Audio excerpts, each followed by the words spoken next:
नमस्कार 4 PM पर आप सभी का स्वागत है। दोस्तों, देश की राजधानी दिल्ली से जो तस्वीरें सामने आ रही हैं वो सिर्फ तस्वीरें नहीं हैं, ये सवाल हैं। सवाल है लोकतंत्र से, सवाल है सरकार से और उन तमाम लोगों से सवाल है जो लोकतंत्र की बातें तो बहुत करते हैं, लेकिन जब जनता सड़क पर उतरती है तो उसी जनता पर लाठियां बरसाने लगते हैं। संसद के मानसून सत्र का कल पहला दिन था और कल ही देश के लाखों छात्र अपने हक की आवाज लेकर दिल्ली की सड़कों पर उतरे। छात्र संसद की तरफ बढ़े, लेकिन सरकार ने उनकी आवाज सुनने के बजाय पुलिस की ताकत दिखा दी। रास्ते रोके गए, बैरिकेडिंग की गई, आंसू गैस के गोले छोड़े गए, लाठियां चलाई गई। छात्रों को रोकने के लिए पुलिस ने पूरी ताकत झोंक दी, जमकर उनके साथ बर्बरता की। वहीं सबसे बड़ा सवाल तो यह है कि जब कोई विपक्षी नेता छात्रों पर हुई कार्रवाई के खिलाफ आवाज उठा रहा है तो उसकी आवाज भी दबाने की कोशिश क्यों की जा रही है। संसद में आम आदमी पार्टी के सांसद संजय सिंह छात्रों पर लाठीचार्ज को लेकर सरकार के खिलाफ नारेबाजी कर रहे थे, आवाज उठा रहे थे, लेकिन उन्हें नारे लगाने और आवाज उठाने से रोका गया। आप देखिए किस तरह से संजय सिंह संसद परिसर में नारेबाजी कर रहे हैं, वो पुलिस की बर्बरता का जवाब मांग रहे हैं। वही वीडियो में वो संसद के सुरक्षा कर्मियों पर चिल्लाते हुए नजर आ रहे हैं और कह रहे हैं कि हम सभी का सदन है ये, यहाँ गुंडागर्दी के खिलाफ नारे लगाए जाएंगे, यहाँ कैसे रोक दिया आपने।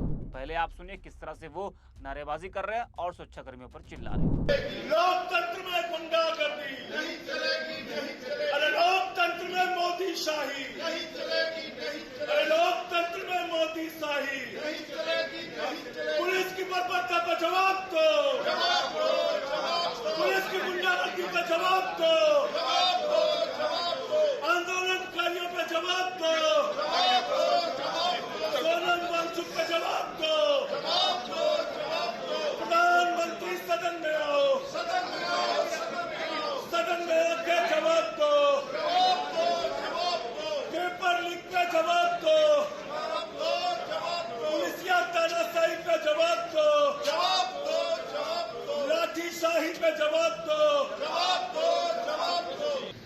यहां खड़ा होने से कैसे रोका आपने? यह भारतीय जनता पार्टी का साधन नहीं है, यह हम सबका सदन है। यहां गुंडागर्दी के खिलाफ नारे लगाएंगे, यहां को रोक दिया आपने।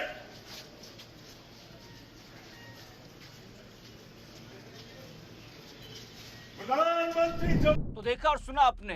अब संजय सिंह ने मीडिया से बात करते हुए क्या कुछ कहा वो भी आप सुनिए। उनके नाम पे अलॉटमेंट थोड़ी हो गया संसद का। कल इतनी बर्बरता पूर्वक लाठीचार्ज हुआ, आपने देखा किस तरीके से नौजवानों को लाठियों से पीटा गया। नकली लोग आए हुए थे। हम नारे नहीं लगाएंगे, नकली लोग बिना बैच पहने, बिना पुलिस का बैच नाम लगाए। किन लोगों ने मारा हमारे नौजवानों को? किसी का सर फोड़ दिया, किसी के कपड़े फाड़ दिए, लाठी में कील भी लगा रखी थी उन्होंने। तमाशा बना रखा है। 22 दिन से एक आदमी अनशन पे है, 23 दिन से आप उससे बातचीत नहीं करोगे? इतने अहंकार में हो आप? पूरी दुनिया में घूम घूम के आप मेलोडी चॉकलेट खा रहे हो, ऑस्ट्रेलिया न्यूजीलैंड सैर कर रहे हो, तो ये ठीक बात नहीं है। लेकिन पार्लियामेंट आज कैसे हो पाएगी? आज विरोध सेकेंड डे प्रदर्शन है, किस बात को लेकर, आज है मार्च की बात की गई। अरे आपने सुना नहीं, फिर नारा ही नहीं सुना आपने।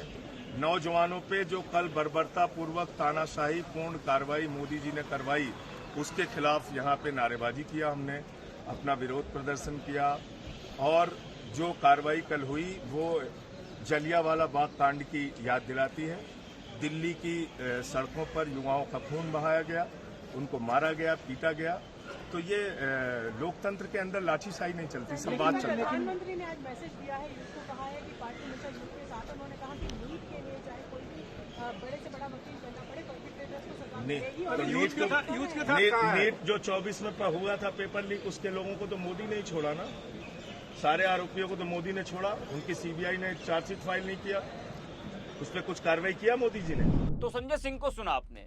छात्रों पर हुई पुलिस की कार्रवाई के खिलाफ संसद के बाहर वो नारेबाजी कर रहे थे, आवाज उठा रहे थे, सरकार से सवाल पूछ रहे थे, लेकिन सत्ता को शायद छात्रों पर लाठी चलाना मंजूर है, मगर उन लाठियों के खिलाफ उठने वाली आवाज मंजूर नहीं है। अब सवाल यह है कि जब देश का सांसद भी लोकतंत्र के मंदिर में सरकार के खिलाफ आवाज नहीं उठा सकता, तो फिर लोकतंत्र बचा कहां है? छात्रों की आवाज सड़क पर दबाई जा रही है और सांसद की आवाज संसद के अंदर और बाहर। यानी सवाल एक ही है, क्या मोदी सरकार हर उस आवाज को दबाना चाहती है जो उससे सवाल पूछती है? लेकिन सवाल ये भी है, अगर लोकतंत्र के मंदिर में एक सांसद सरकार के खिलाफ नारेबाजी नहीं कर सकता, तो फिर सवाल कौन पूछेगा? जनता सड़क पर आवाज उठाए तो लाठियां, छात्र सवाल पूछे तो पुलिस, किसान दिल्ली आए तो रोकने की तैयारी, और संसद में विपक्ष आवाज उठाए तो उसे भी दबाने की कोशिश। तो फिर ये लोकतंत्र है या सिर्फ सत्ता का दरबार? मोदी सरकार को समझना होगा, दमन से आवाजें दबाई जा सकती हैं, खत्म नहीं की जा सकती हैं। वहीं आपको बता दें कि इस बीच एनडीए संसदीय दल की बैठक में पीएम मोदी ने कहा, पेपर लीक मामले में राजनीति नहीं होनी चाहिए, दोषियों को कड़ी सजा मिलेगी। लेकिन मोदी जी, सिर्फ इतना कह देने से आपकी जवाबदेही खत्म नहीं हो जाती है। आप कह रहे हैं कि दोषियों को सजा मिलेगी, बिल्कुल मिलना चाहिए, जो भी दोषी है उसके खिलाफ कार्रवाई भी होनी चाहिए। लेकिन सवाल यह कि जिम्मेदारी किसकी है? जब लाखों छात्रों का भविष्य दांव पर लग जाए, जब पेपर लीक हो जाए, जब छात्र सड़कों पर उतर आए, जब उन पर लाठियां चलें, जब आंसू गैस के गोले छोड़े जाएं, तो फिर सरकार की जिम्मेदारी कौन लेगा? मोदी जी, आप दोषियों को सजा देने की बात कर रहे हैं, लेकिन अपने मंत्री से अभी तक इस्तीफा आप क्यों नहीं ले रहे हैं? देश का युवा सरकार से जवाब मांग रहे हैं। तो क्या सिर्फ ये कह देना काफी है कि राजनीति नहीं होनी चाहिए? मोदी जी, राजनीति कौन कर रहा है? जो छात्र अपने भविष्य के लिए सड़क पर उतरे हैं वो, जो विपक्ष छात्रों पर हुई कार्रवाई का सवाल उठा रहा है वो, या फिर वो सरकार जो सवालों का जवाब देने के बजाय प्रदर्शनकारियों पर लाठियां चलवा रही है? प्रधानमंत्री जी, दोषियों पर कार्रवाई जरूर करें आप, लेकिन पहले ये बताइए कि इतनी बड़ी लापरवाही की जिम्मेदारी कौन लेगा, जो बार बार लापरवाही हो रही है, क्योंकि छात्रों का भविष्य बर्बाद हो जाए और मंत्री सिर्फ अपनी कुर्सी पर बैठे रहें और छात्र पिटते रहें। इस वीडियो में इतना ही। आप देखते रहिए 4 PM।